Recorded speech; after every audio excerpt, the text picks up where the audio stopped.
this step, Rabbi Twerski, you talk about writing a list of gratitude.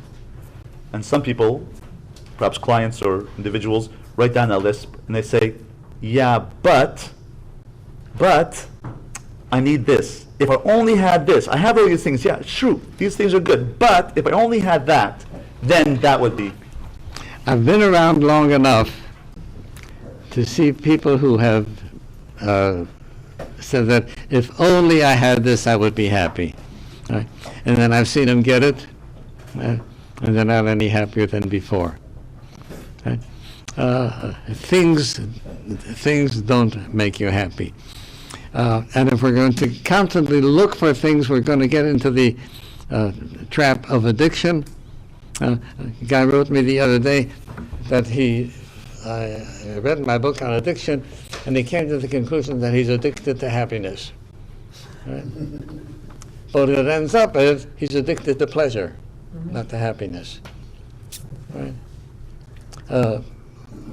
We've come in the year 2014, our culture has come to the place where at least our environment equates happiness with pleasure, and the more pleasure that you got, the happier you should be. And it's absolutely false.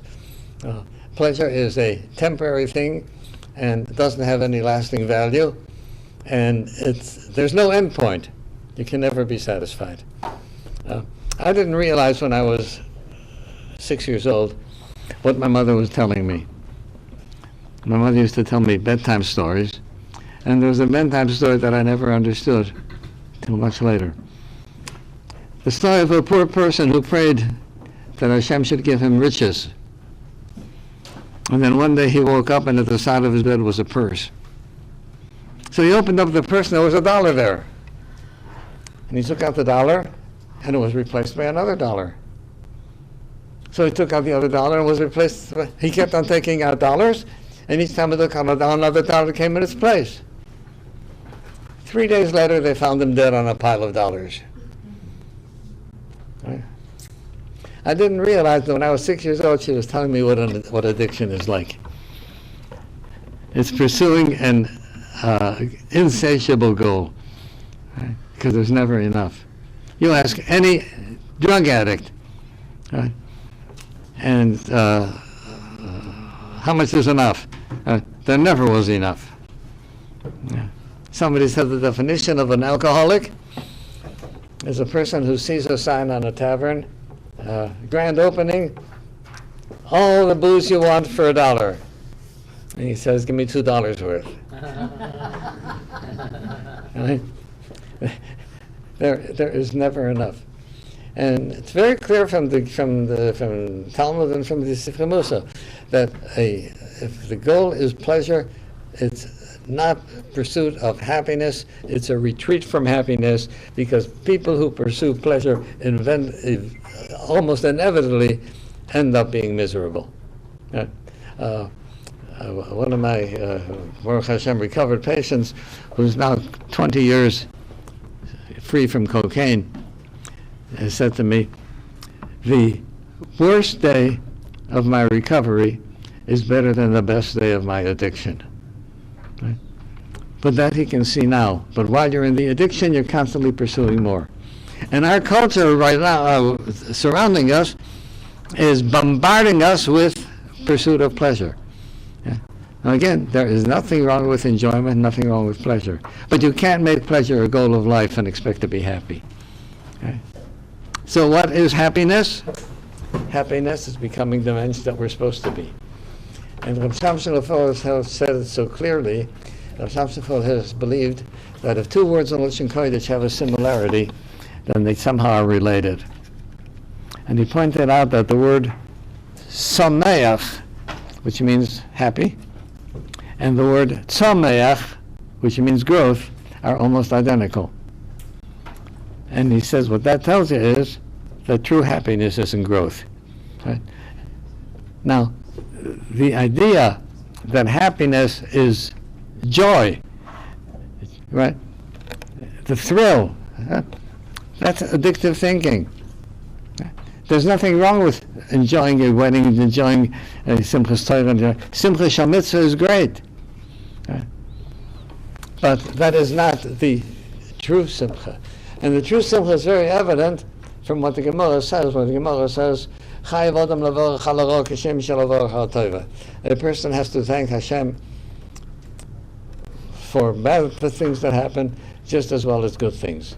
And then Gemara says, and it means when the person says Baruch Dayan Emes, right, he should say it with simcha. I say, wait a second. What do you mean? He's saying Baruch Dayan Emes because a person who he loved has died, and you want him to say it b'simcha? That's unrealistic. Right? So Rashi says, simcha here means belev sholem. Doesn't mean with joy. Simcha means that when he says Baruch Dayan Emes, right, he says it with the acceptance that Hashem's judgment is correct, even though we don't understand it. So simcha does not always mean jumping for joy. It's not always the thrill, and it's not always the high.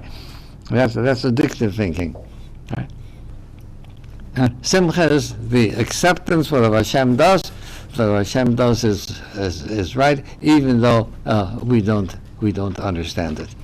So when you write things down about gratitude, think over the many kind of things that we can be grateful for. You know, I've been having a problem off and on with varying severity with spinal stenosis, with severe pain, back pain, leg pain. And one day I was particularly painful, have a painful right leg, and I came into the mikveh, and the young man came into the mikveh who had only one leg. And I said, how much would he give to have a painful right leg? And I have a painful right leg, and I'm not satisfied. So, you know, we have to have a focus on it. We write it down, right? And you can write down at 2 o'clock in the afternoon, I had a severe headache, right? I was very miserable with it. And later on, when the headache goes away, to be able to say, I accepted the pain without rebelling against Hashem. Right? And that's a positive achievement. So the secret is going to be in doing what you're doing now, journalizing, writing things down. And don't minimize the importance of writing things down and reviewing them again. Step number 9 is I have a purpose and a mission, and I'm working to fulfill it. Problem is, if I'm always working to fulfill it, I never get there. So how do I get self-esteem if my purpose is to get to the purpose? Then I never get there. Then how do I feel simchadik or contented? We live in a culture that stresses the outcome. Right? Bottom line thing. Right? If the bottom line is black, right? You've made a profit. That's good. All right? The bottom line is red. That's bad. Right? So we live with economic philosophy that good and bad depends on the outcome. Right? But that's not so. The outcome is not in our hands. All that's in our hands is the process, what we do. Right? What the outcome is going to be is not in our hands, so therefore we're not responsible for it. Right? So the idea of I'm working toward it, the Rebbe of Kotsk said, "V'darashta Hashem Elokecha." You will look for Hashem, umatzos, and you will find Him. So the Rebbe of Kotsk says, yes, the looking is the finding. Right? It's not a pot of gold at the end of the rainbow. Right? It's the process that you're after, and not the end result. And we have to make a revolutionary change in how we feel about what determines good or bad. Right? So let me give you a very simple example. Happens to be a doctor who is avaricious. All he wants is money, money, money, money. So he sees a patient, and this is a patient who he can get a good fee from. So he tells the patient that he has to undergo an exploratory laparotomy. Right? So he does the exploratory surgery, which is totally unjustified, and he discovers a tiny cancer. Okay? He saved the patient's life. Right? Then you have another doctor who has a patient, and it's a very serious condition, and you realize that the surgery may save the patient, but it's also a high risk, and the patient may not be able to get off the operating table. So what do? So he calls in consultants, and he gets this opinion and that opinion, and he meets with the family, and he meets with the patient, and he agonizes over should he or shouldn't he do it. And finally, he comes to the conclusion that the patient's best interest is to take the risk and do the surgery. Right? So he does the surgery, and unfortunately, the patient dies. So take a look at these two doctors. The first one saved the person's life. Right? He's a scoundrel. Right? He happened to save the person's life, right? But he did a piece of unnecessary surgery. Right? The other one, no, the patient died from the surgery, right? But he did his best to keep him alive. Right? And that was good. So it's not what the final product is. It's how you get there and what are your intentions. Right? So Torah and mitzvahs is a process, and not necessarily a palpable endpoint. What the endpoint will be, that we'll find out in Gan Eden. Right? But in this world, all we can do is work toward it. So if we realize that we're working toward achieving that closeness to HaKadosh Baruch Hu, and we're working on developing our midas, that's what we're supposed to be doing. We have every right to feel good about ourselves. Right? Feeling good about ourselves, again, does not mean that I feel I'm a tzaddik and I can rest on my laurels. Right? But to keep on working and to keep on improving. And there's the famous story of Saadia Gaon, who was at an inn, and the innkeeper did not know who this was. And the next day somebody told him, do you know who one of your guests is? It's the Rav Saadia Gaon. So he came over and apologized to him. And Saadia Gaon says, what are you apologizing for? He says, I'm sorry, I didn't realize who you were. He said, you treated me fine. No, if I had known who you were, I would have treated you totally different, with much greater respect. So Saadia Gaon began to cry. And he says, yesterday, I worshipped the HaKadosh Baruch Hu, I served the HaKadosh Baruch Hu with my concept of Avodas Hashem, of the greatness of HaKadosh Baruch Hu, as it was yesterday. Right? But now I realize with my concept, with my understanding of today, how deficient my Avodas Hashem was of yesterday. Right? So every day we grow. Right? And when we grow, we realize that we were dissatisfied with what we did yesterday, but that's fine. Right? But it's a step on the way to growth, right? And it's a process that we should learn from, not outcome. Right?